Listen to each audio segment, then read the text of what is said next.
Hello, and welcome to For the Love of Nature, a podcast where we tell you everything you want to know about nature and probably more than you wanted to know. I'm Laura, and tonight there is no Katy. Since Katy's been out of town with family and I've been drowning in schoolwork, adult responsibilities, and baby's not, we decided to give ourselves a break and do our own mini-sode this week. So for those of you that have been listening to this podcast from the beginning, you've heard bits and pieces of Katy and I's journey as friends through the years. By now, you've probably realized that we are a couple of odd ducks, though we usually relish the weird and wacky things that we get into or fall into. I wanted to highlight a couple of our moments together so you can get to know us and understand our friendship a little bit better. Here we go. Katy and I's journey starts at Malone College, now Malone University, in 2008 when we met on a canoeing trip. So when I went to Malone as an undergrad in 2008, Katy had already been there for a year since she's a year older than me. And she was one of the leaders of the outdoor club. And so as an incoming freshman, we had the opportunity to sign up for some things before the school year even started, like the week before classes. And so I had signed up to do this outdoor canoeing adventure. I didn't know anyone going on it, but I was like, hey, these are probably my people. I wanted to be outdoors and do some cool stuff. Katy and a whole bunch of other students went along, and we went canoeing in western Pennsylvania, which wasn't too far from school, and it was quite the adventure. We got to meet one another, do some camping, navigate the relationships we were making between one another, and so that was my first experience with Katy, and I was like, oh, she's probably pretty cool, being a leader in this group and everything. But we didn't really become, instantly friends then, but we knew we'd be running into one another since we were in the same major, which was zoo biology. So once classes had started, I had tested out of my undergraduate beginner biology courses, so I jumped directly into the sophomore level classes. So I joined in with Katy and all the students in her grade level. And thankfully, Katy, being the cool person she was, allowed me to join her and her circle of friends both in classes and outside of classes. And that's really how the friendship started. We spent a lot of time together in class and outside of class. Although the time spent outside of class was a lot of studying and getting ready for classes and things, we did hang out and watch movies and sometimes go on hikes together. I remember one time we went to a really fun corn maze with friends. We, agonized over the evils of math and chemistry and studying for tests, things like that. Speaking of classes, we bonded a lot in herpetology and ornithology. Herpetology is the study of reptiles and amphibians, and ornithology is the study of birds. So Katy and I were in those classes together, and we had both lectures and labs. And the labs were by far the best part because they were just trips to go look at those things in a practical sense. So herpetology was just tramping off into the woods with our professor and classmates, flipping over rocks and logs, hoping to find cool salamanders or snakes and things like that. So that was a super, super fun.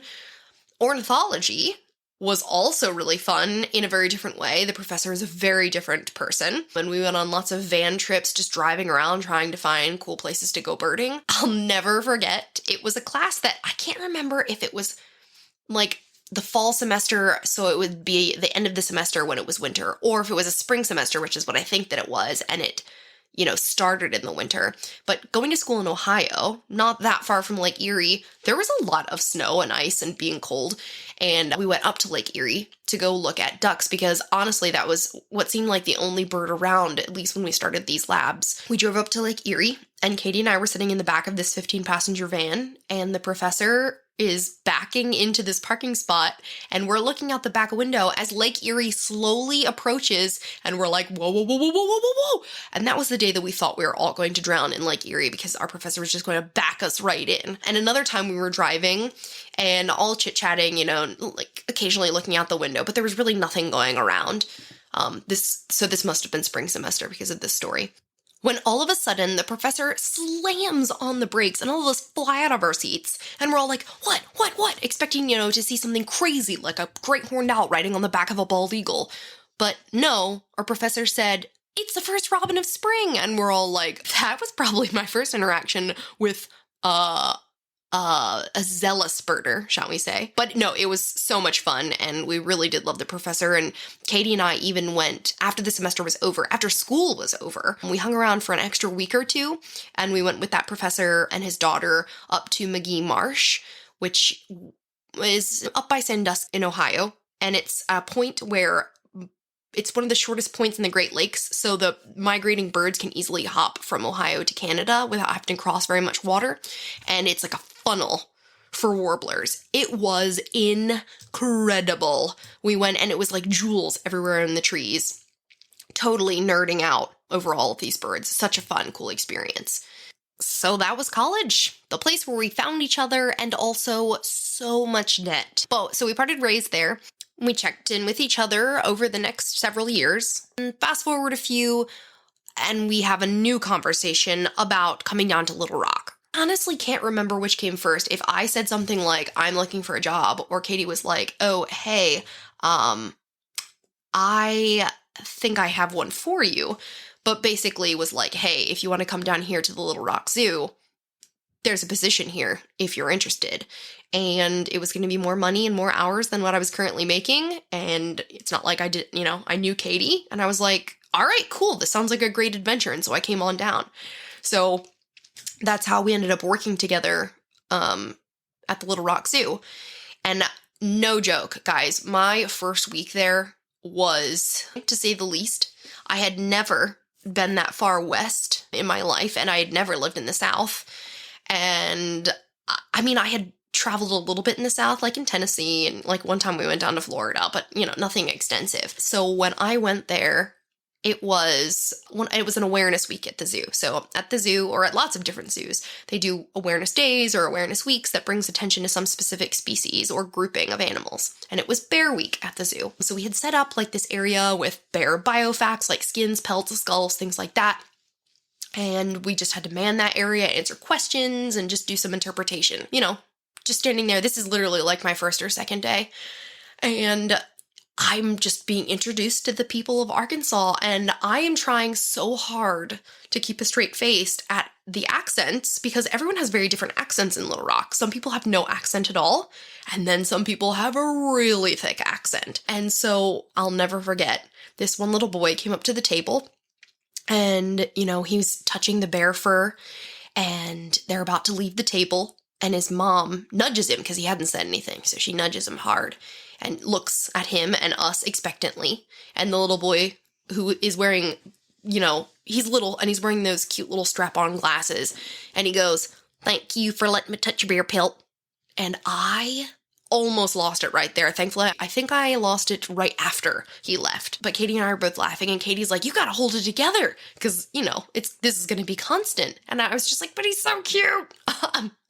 And so that was kind of, our first week. There was a lot of other weirdness of Bear Week, which I'm sure we'll mention again in the future. But, it was just constant jokes and laughing there. It was an incredibly stressful job in some ways, because there's a lot to do with not a lot of people to do it. We had just a lot of different hats to wear and accreditation concerns and all sorts of things. But being the friends that we are and the people that we are with our personalities, we made it really fun. And to this day, every job that I've ever worked that has been stressful, that's where I've made some of the longest lasting friendships, and this was no exception. Katy and I had an office, or, a trailer behind the education building, and it was where just the two of us were until some new staff joined us later. But at the beginning, it was just the two of us. We had our computers back there, and we had the graphics machine back there, and we just did a lot of collaboration and a lot of brainstorming. And that's kind of where you'll see, when Katy and I are talking, and when we plan these episodes, and when we find our topics, and just the way we talk with one another, it's no different than if you just overheard a normal conversation with us. So we're definitely idea people. We're really good at collaboration. So Katy might be like, "Okay, we need to think of a program. Here's the topic." And then I'll be like, "Okay, well, what about this?" And then she'll say, yay or nay, or be like, "Okay, yes, and." And then I'll be like, "Okay, great, also." And so we just kind of build and feed off one another's excitement. And that's how it would be whenever we planned anything. So our events, our programs, our signage even was just always, "Okay, cool, but can it be better? Or can it be bigger? Or can it be more exciting?" We had just had a lot of fun with our jobs, because essentially that's what educators are just, guides to having fun.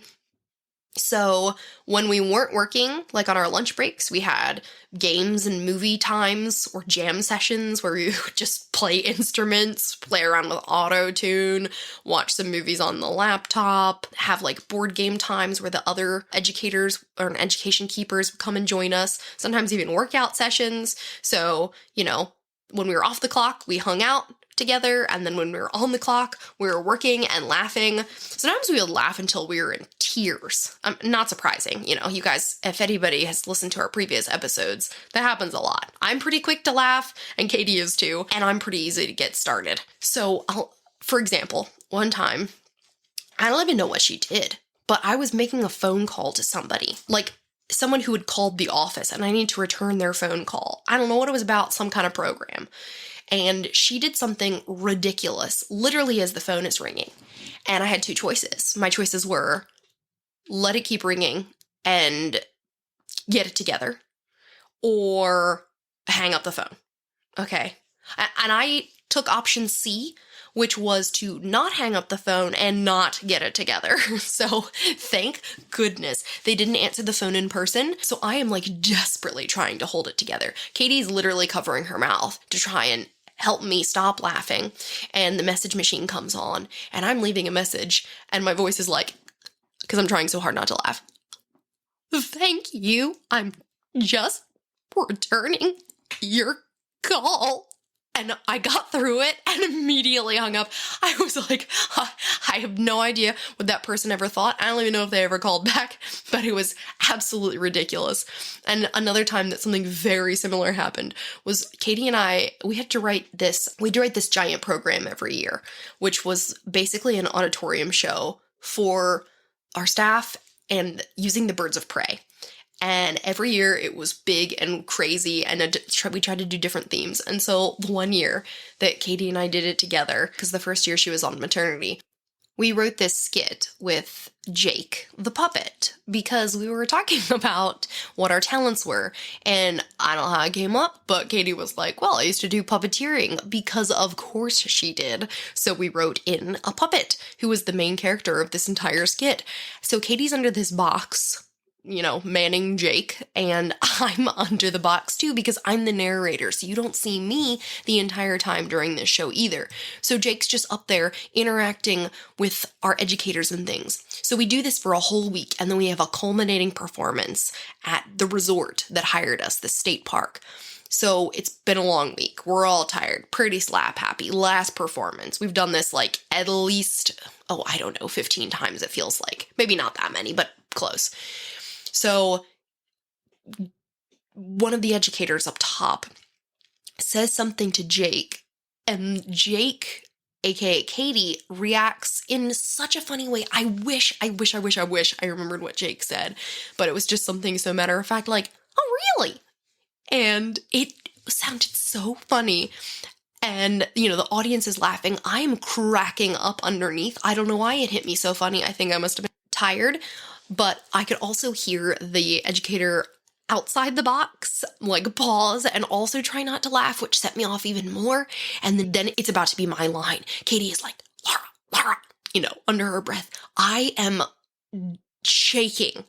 Tears are running out my eyes. I am trying so hard to get it together, and I just can't. Every time I think about getting serious, I just keep laughing. And so the narrator's voice comes out all shaky like it did on that phone message where it was something like, oh, yes, Jake, just all shaky. Oh my gosh, just dead. So yeah, experiences like that kind of sum up our working relationship with one another. Lots of laughs, although lots of mistakes, blunders, stress, but thank goodness we made it through. Usually with a smile, or at least, we knew had each other's backs. We knew we could make each other laugh, and we knew we were doing good work that we could be proud of. One last story from Little Rock is not that long before both of us left. The South doesn't have, well, at least in Arkansas, there was like no ice cream places. And Katy and I, who are both from Pennsylvania, there's ice cream places everywhere because this is dairy country. So going to a place where there was like no Dairy Queens was unheard of. There was Sonic everywhere. You couldn't throw a rock without hitting a Sonic. But ice cream places like Dairy Queen, no. Well, finally, I think it was like around the new year, Dairy Queen was being built in Little Rock, and they had a promotion that if you were like one of the first 50 people to buy a Blizzard cake, you would get a Blizzard card where basically you got one free mini Blizzard a week for a year. And I was like, oh, heck yes. So I talked Katie into going halvesies with me. So she gave me half the money for the cake. I stood in line for like 2 hours to get this cake so that we could get the card. And so we had joint custody of a Dairy Queen Blizzard card that we passed back and forth for at least 6 months until we both left, and then we passed it on to a coworker. Yep, Dairy Queen joint custody, co-parents of Blizzards. So yeah, then we both left Little Rock, did our own thing again for a couple of years, and then fast forward to 2020, when we're all looking for something to help get us through day to day, we started talking a lot more. And of course, even when we were still working in Little Rock, we were like, you know what? We're pretty funny. Or at least people told us that we were. And we were like, we should have a podcast. I think people would listen to us talk. And, but it was all just talk. And finally, though, in 2020, it got brought up again. We're like, you know what? We should have a podcast. And now we actually have time for it. And then I was like, you know what? Seriously, though, Katie, I would do it. Like, I'll do it if you want to do it. And usually, Katie is the hype person. That's her role in all of this. Katie comes up with the crazy plans, and I'm just like jumping on that crazy Katie train and helping keep the hype going. But this time it wasn't my idea, but I was like, yes, let's do it. And that's all she wrote. We've been doing this. We're now on, this is episode 77. We have been podcasting through a pandemic, through hard times in both of our lives, Katie's divorce and moving, me having a baby, which is of course wonderful, but also very hard, and grad school, both having full-time jobs, both having lots of other things in life, but really enjoying it. We've stuck with it for almost 2 years now, which is crazy. And we hope that, you've enjoyed it, and hopefully that this episode hasn't totally been a snooze fest for you. I know it's not super related to nature, but it's about Katie and I, and we hope that this eclectic episode has given you just a little more insight into Katie and I's friendship. Many of our listeners have commented on our great rapport with one another, and I think it's because of our shared history and our quirky, nerdy selves. And in general, our hope is that you, our listeners, feel that you are part of our community too. We've said it before, the Nature Nerd Nation, NNN. So we always welcome you to have a laugh with us as we explore the many wonders nature has to offer. So to engage with us more and our community, chat with us on Twitter at FTLON and share an episode of ours with one of your close friends. That's all for this week. Thanks for listening, and talk to you next week.